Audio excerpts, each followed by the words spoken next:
तो hello guys, कैसे हो आप सब लोग। मेरा नाम है सनी और मैं आज करने वाला हूँ इस फ्लाई स्काई FS-i6X ट्रांसमीटर की अनबॉक्सिंग, जो कि कुछ ऐसे डिज़ाइन का है। और यहाँ पे बॉक्स पे बाय डिफ़ॉल्ट आता है 6 चैनल्स, जो कि कंपनी की तरफ से 6 चैनल में आता है। उसे हमें 10 चैनल में कन्वर्ट करना पड़ता है। यहाँ पे कुछ और डिटेल्स और स्पेसिफिकेशंस, और ये back side of the box. तो चलिए इसे अनबॉक्स करते हैं। इसे मैंने robo.in से परचेस किया है अराउंड 5100 रुपीज़। तो मैं आपको एक बार इसकी कॉस्ट दिखा देता हूँ। तो आप यहाँ पे देख सकते हैं, फ्लाई स्काई FS-i6X 2.4 GHz 5074 रुपी। तो अराउंड 6000। ये काफ़ी अच्छा ट्रांसमीटर है जो कि मार्केट में, इंडियन मार्केट में अवेलेबल है।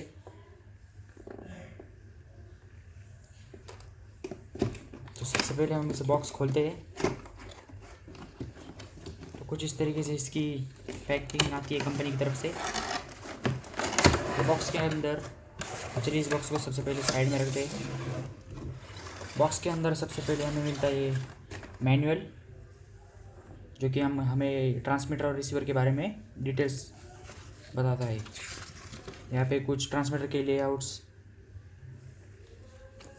तो चलिए इस मैनुअल को भी साइड में रख देते हैं। आप अच्छी तरीके से इसे पढ़ लेना। ये एक पैकेज जिसमें हमें रिसीवर और कुछ स्टिकर्स मिलते हैं, इसे हम बाद में देखेंगे।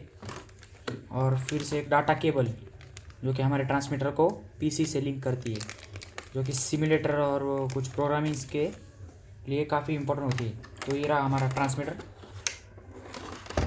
इसे खोलते हैं तो काफ़ी अच्छी तरीके से इसे पैक करके दिया है। तो इस पैकेज को भी हम रखते हैं साइड में। तो फाइनली ये रहा हमारा ट्रांसमीटर फ्लाई स्काई FS-i6X।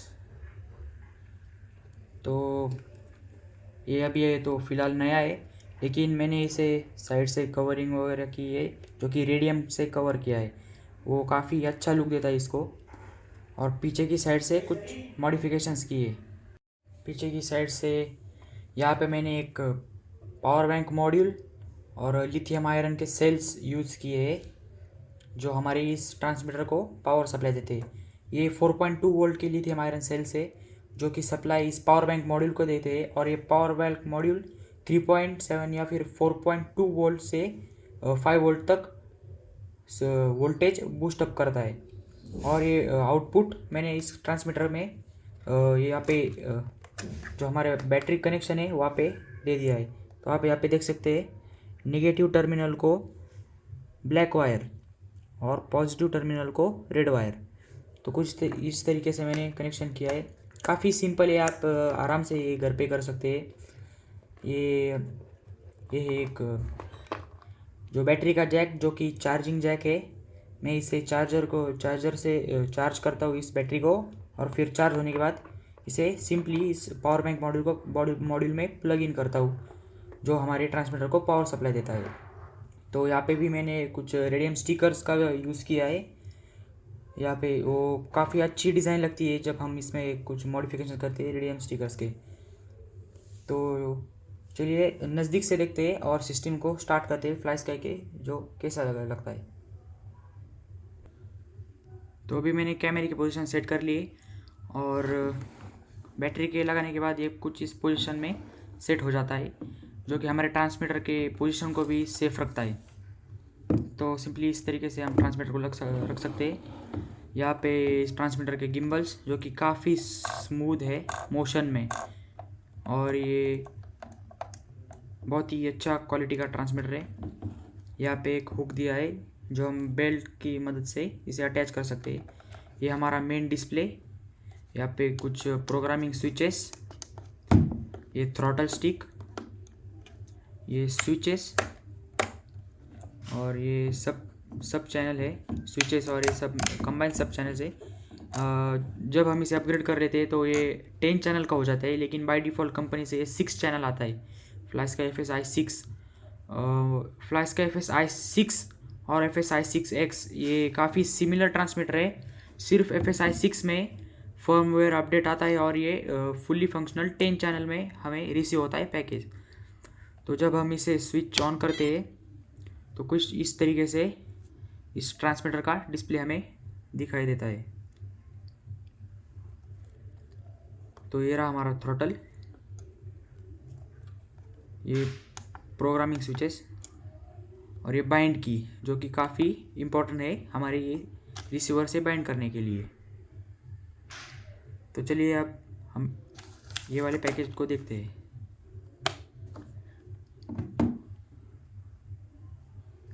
तो ये रहा हमारे रिसीवर का पैकेज, जो कि हमें इस बॉक्स में मिला था, FlySky के बॉक्स में। तो चलिए इसे भी ओपन करते हैं।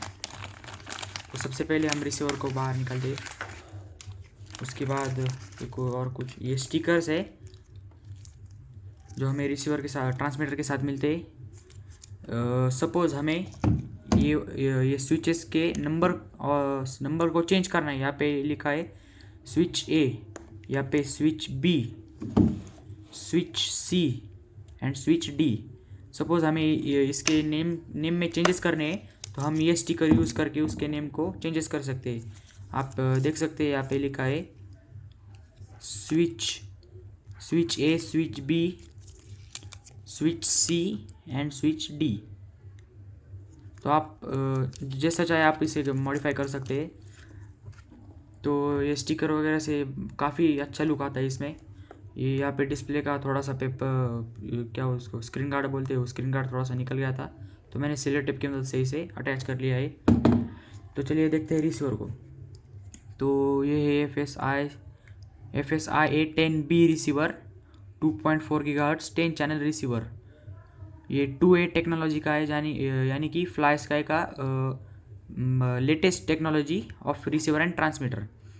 इसमें हमें 10 चैनल्स मिलते हैं। यहाँ से हम देख सकते हैं चैनल 1 टू चैनल 10।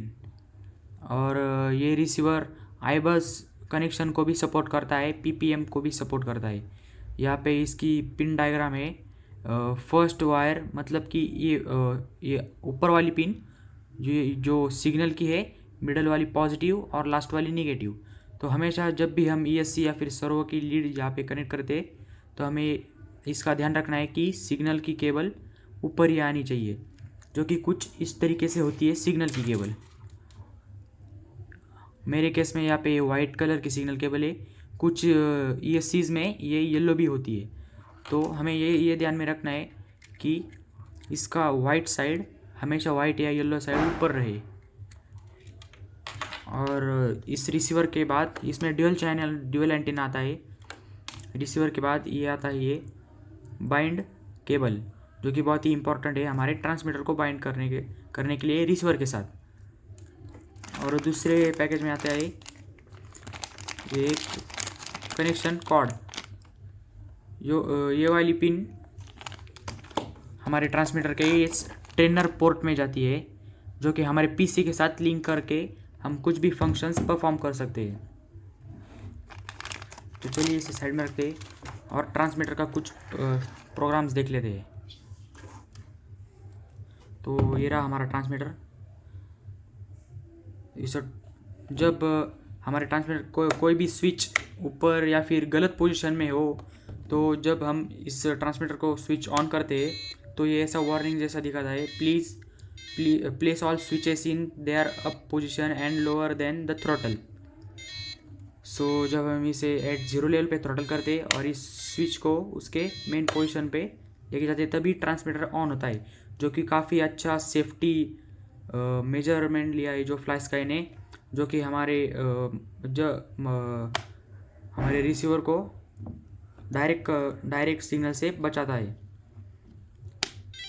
तो यहाँ पे ओके बटन प्रेस करने के बाद हमें सिस्टम में मेन्यू में आते हैं। यहाँ पे मेन्यू में सिस्टम है और सेटिंग्स है। अब करने से इस फंक्शन सेटअप पे जाते हैं, यहाँ पे सिस्टम सेटअप पे जाते हैं। तो जब हम ओके दबाते हैं तो यहाँ सिस्टम सेटअप में हमें काफ़ी कुछ मोड्स दिखते हैं। Model selection, model name, type select, mode copy कर रहे हैं, RX सेटअप, या फिर trainer mode, student mode, stick mode, LCD brightness, firmware version and firmware update.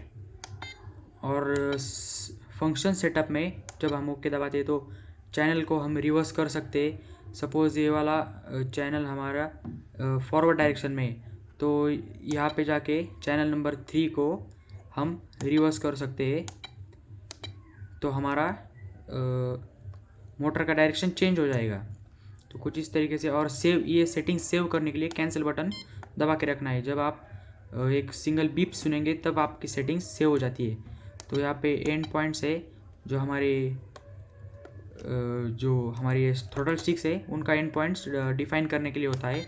उसके बाद आए डिस्प्ले में मतलब ये बताता है कि हमारा कौन सा चैनल कितनी % पे काम कर रहा है। अभी ये मेरा 3rd चैनल है तो ये थ्रोटल का काम करता है। उसके बाद चैनल नंबर 1, चैनल नंबर 2, ये वाला थ्रोटल वाला 3 एंड रडर वाला 4।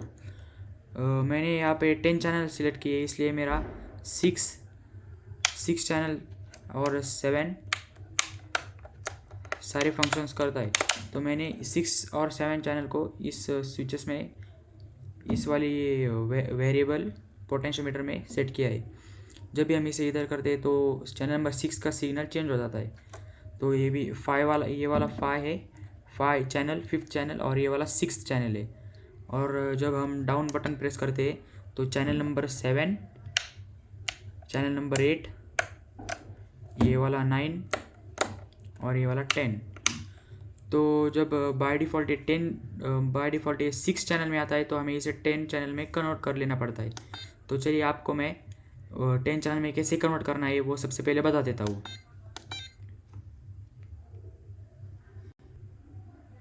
हमारे ट्रांसमीटर को ऑन करने के बाद हमें यहाँ पे ओके बटन प्रेस करने के बाद यहाँ पे सिस्टम सेटअप पे आ जाना है और वहाँ पे फिर से ओके प्रेस करना है। यहाँ पे स्क्रॉल डाउन करके हमें यहाँ पे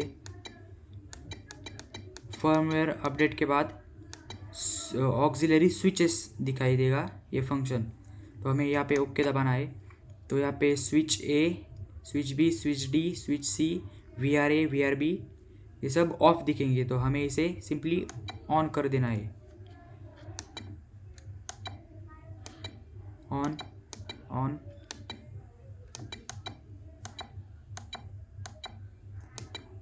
ऑन। तो हमारे ये सारे स्विचेस स्टार्ट हो चुके हैं। तो अब हमें इन स्विचेस को चैनल असाइन करना पड़ेगा जो कि उस चैनल पे ये स्विचेस काम करेंगे।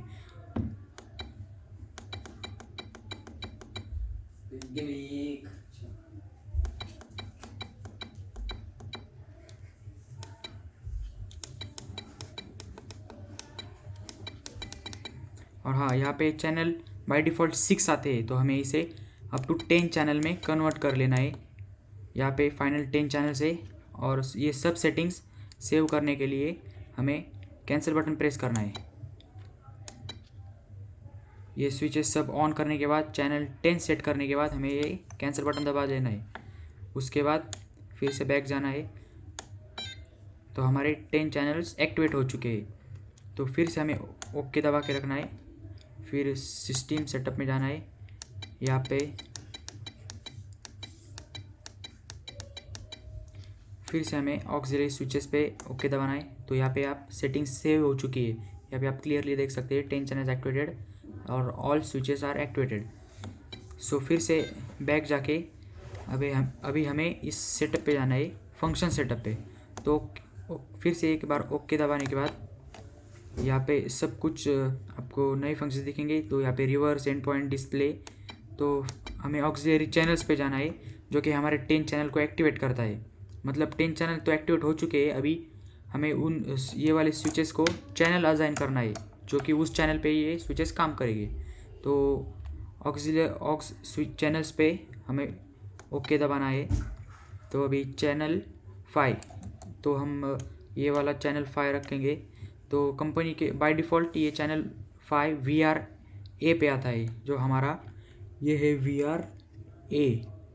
तो हमें सपोज आपको चेंज करना है तो आप चेंज भी कर सकते हैं अप और डाउन करने के बाद। तो VRA, तो मैं चैनल स्विच डी पे चैनल 5 रखना चाहता हूँ। तो स्विच डी, स्विच डी पे जाने के बाद ये चैनल एक्टिवेट हो चुका है। तो अभी चैनल 5 स्विच डी, तो उसके बाद ओके दबाना है।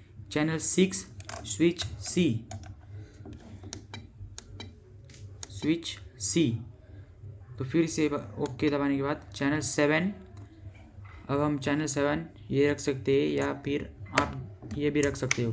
तो मैं चैनल 7 ये रखूँगा, VRB और VRA चैनल 7 एंड 8 रखूँगा। VRA चैनल 8, VRB, फिर से ओके दबाने के बाद चैनल 9 एंड चैनल 10। तो अब मैं इन स्विचेस को चैनल 9 एंड चैनल 10 रखूँगा।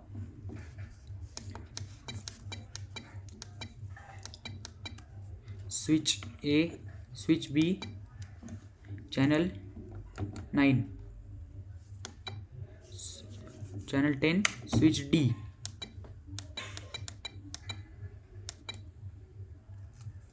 Switch A channel 10 switch A। तो ये सब सेटिंग्स सेव करने के लिए कैंसिल बटन प्रेस करने का कर रखना है। तो ये सेटिंग सेव हुई है या नहीं ये चेक करने के लिए सिंपली हमें डिस्प्ले पे जाके ओके दबाना है। तो यहाँ पे first channel, second channel, third channel, fourth channel, ये फिफ्थ चैनल जो कि अभी काम कर रहा है, fifth channel, six channel, down press करने के बाद 7, 8, 9, 10, ये सेवेंथ चैनल, ये 8 चैनल, ये 7, चैनल 9 एंड चैनल 10। तो अभी हमारा ये ट्रांसमीटर फुल 10 चैनल्स एक्टिवेट हो चुका है। तो ये थी 10 चैनल एक्टिवेट करने की सेटिंग्स। तो और भी सेटिंग्स मैं आपको वीडियो में आगे बताने वाला हूँ। तो गाइस अब मैं आपको बताने जाने वाला हूँ इस रिसीवर को हमारे ट्रांसमीटर के साथ कैसे बाइंड करना है। तो इसके लिए हमें एक रिसीवर चाहिए, ट्रांसमीटर बाइंडिंग की जो कि हमारे रिसीवर के साथ आती है, और एक ESC और बैटरी जो हम इस लीड की मदद से हमारे रिसीवर को पावर देगी। तो चलिए कनेक्शन करते हैं। सबसे पहले बैटरी को ESC के साथ कनेक्ट कर लेना है और इस लीड को हमें रिसीवर के कौन से भी चैनल में अटैच कर लेना है।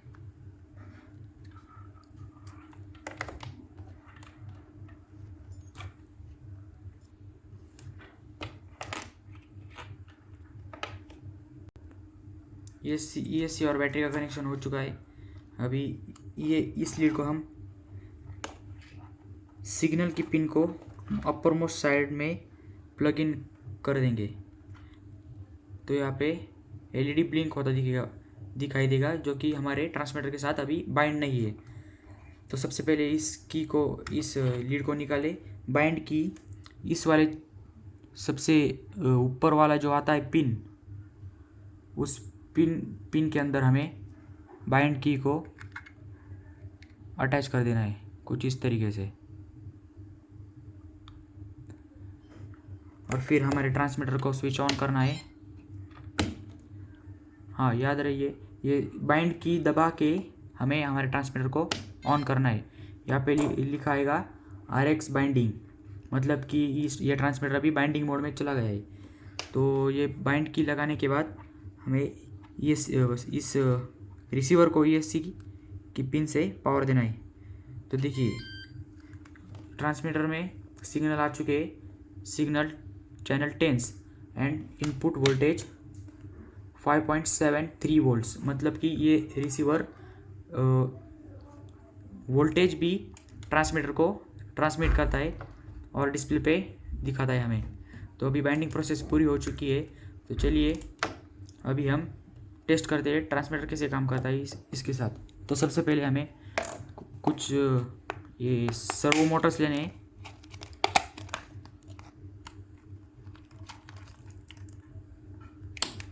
आप कोई भी इस्तेमाल कर सकते हैं या फिर BLDC मोटर भी इस्तेमाल कर सकते हैं।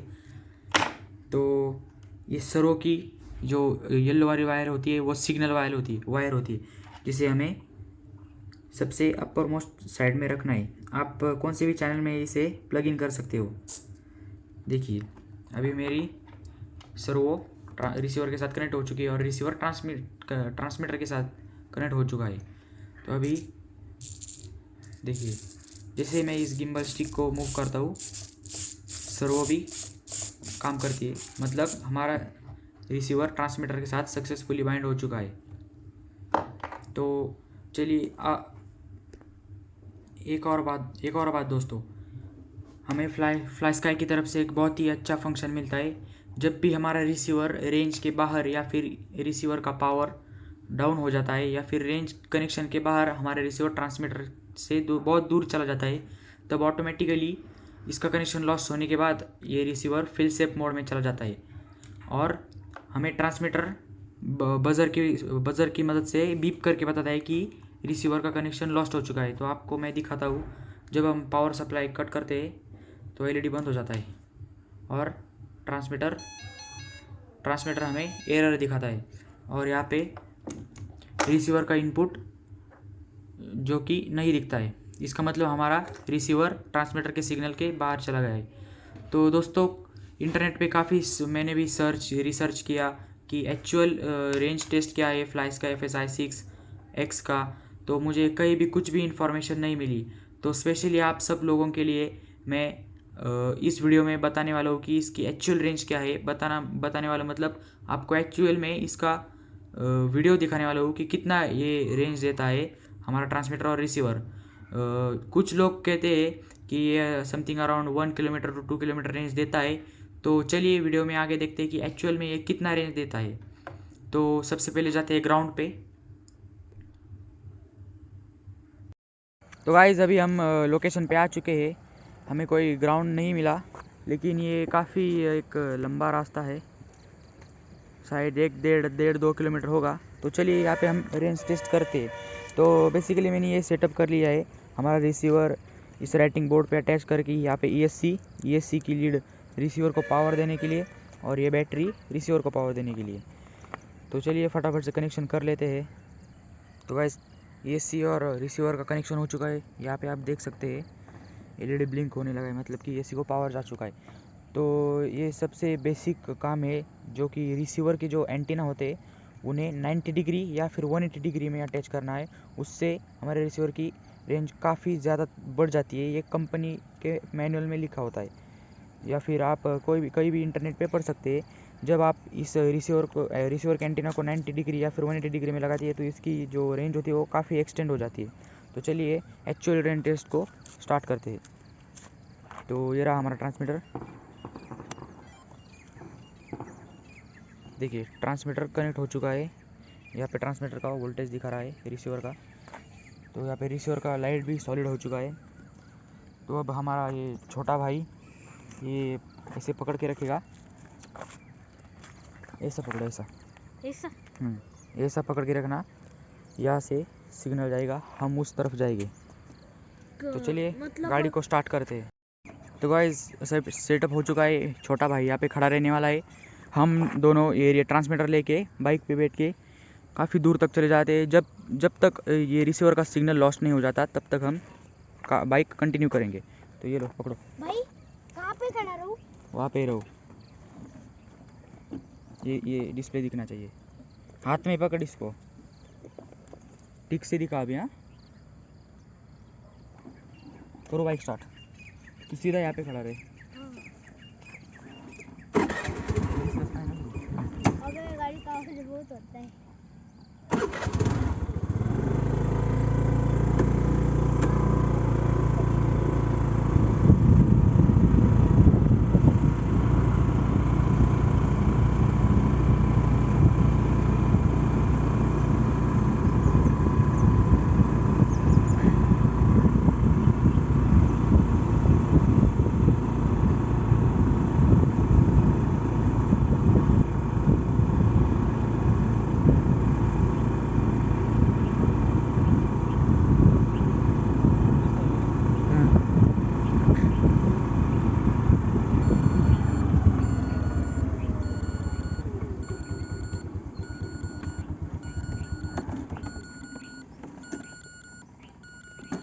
फ्रेंड्स काफ़ी दूर आने के बाद हमारा ये ट्रांसमीटर हमें वार्निंग देने लगा है। तो चलिए, और वो उधर हमारा भाई है छोटा, पीछे शायद आप देख सकते हो।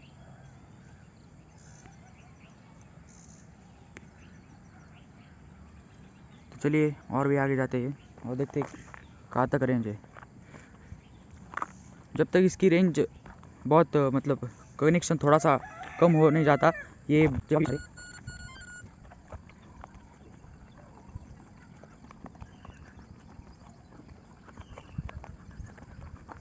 बात लेकिन साथ में भी है और भी खाते थे थोड़ा कनेक्शन बस देखिए लोग काफ़ी काफ़ी बात जी आपसे बड़ा लोग यार वन दिया किसी गेम तो फायदे से पास आगे बढ़ा हमने से बोलना चाहिए तो भी इंफॉर्मेशन रखनी भाई दूसरी वन तो काफ़ी सारी चीज़ें देखते थोड़ा बाकी दूसरा है वो भी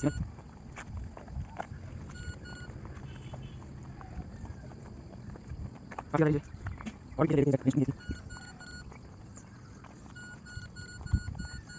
ये सिंगल बाइक नहीं कोशिश थी इलेक्ट्रॉन उनकी यार पिछले आगे बढ़ी पास चैनल से काफ़ी ज़्यादा अलग है दूसरे कौन अभी साइड में चलेगा फिर ये पता ले रहा है कि ज़्यादा बहुत ज़्यादा इजी चलो तो आप फिर से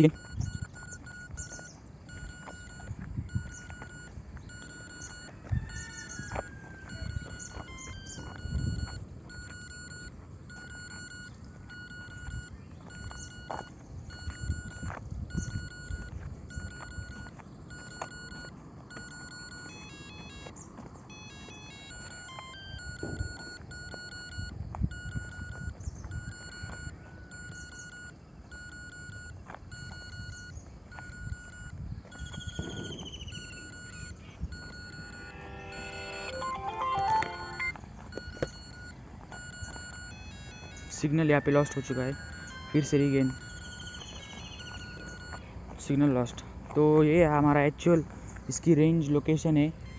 ये हाइट में जाने के बाद ये काफ़ी और बढ़ जाएगी। तो हमारी ये सिर्फ ग्राउंड लेवल की टेस्ट थी, इसलिए शायद इतनी कम मतलब कि 1 से 200 मीटर्स शायद रेंज है इसकी। अभी हम मैप्स पे देखेंगे एग्जैक्टली। तो चलिए वापस जाते हैं और फिर जब हम ड्रोन बनाएंगे उस पर उसकी रेंज टेस्ट करते हैं। ग्राउंड पे तो अलग डिस्टेंस दिखाता है, लेकिन एयर में जो कि काफ़ी डिस्टर्बेंस कम होता है सिग्नल में, तो एयर में शायद एक्सचेंज हो सकती है रेंज। तो चलिए वापस जाते हैं। तो गाइस हम बाइक पे आ चुके हैं, चलिए वापस जाते हैं। फ्रेंड्स देखिए यहाँ पे 805.54 मीटर रेंज दिखा रहा है, जो कि हमने यहाँ से स्टार्ट किया था और यहाँ पे जाके वो स्टॉप हो गए थे। तो nearly about 1 kilometre ground range पे, ये ग्राउंड रेंज है 1 किलोमीटर, मतलब कि 200 मीटर आगे पीछे हो जाता है, जो कि काफ़ी भीड़ भी थी अंदर, इसलिए कनेक्शन थोड़े से लॉस्ट हो रहे थे। तो in an average ground level पे इसकी रेंज अराउंड 1 किलोमीटर है।